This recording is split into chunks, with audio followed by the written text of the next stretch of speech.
Today's travels take us up Dead Indian Memorial Road outside of Ashland, into the wilderness, and Howard Prairie Lake. We're going to set up camp at the Willow Point Park Campground. Number one goal for man, establish shelter. That's what you have to do first when camping.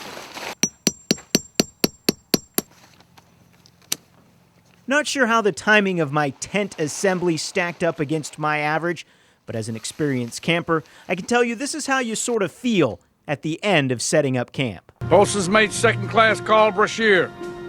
9 hours, 31 minutes. Perfect assembly. With camp established and recon exploration of the lake under our belts, it's fire starting time. You could go with the old flint fire starting tools or 2 sticks, rubbing them together, but I recommend matches, because when it gets dark, you really need the flames. There's nothing like sitting around an old-fashioned campfire, but an early morning wake-up looms. And see, just like that, it's morning. The view and the early morning silence are peaceful and amazing.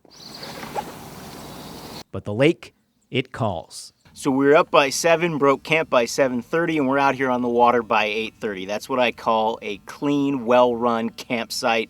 Now it's time to fish lunkers this year. We're not going to settle for those little guys. We caught some of those last night, but we're not showing those to you because we are catching big fish today. Guarantee it. Here we go.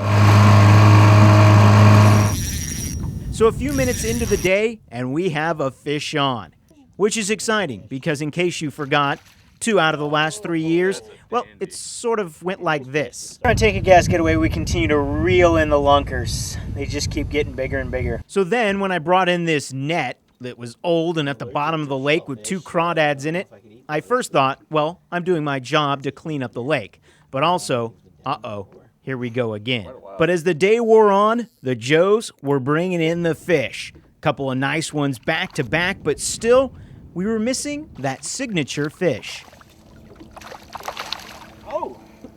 Until I reeled in this beauty. It was the biggest of the day, about 15 inches. My thoughts on catching the biggest? Well, I'll let my favorite movie, A River Runs Through It, explain. I'd say the Lord has blessed us all today. It's just that he's been particularly good to me. So there you go. From boating, camping, even sailing and fishing. That is a day at Howard Prairie Lake. And that is the end of this week's Tank of Gas Getaway.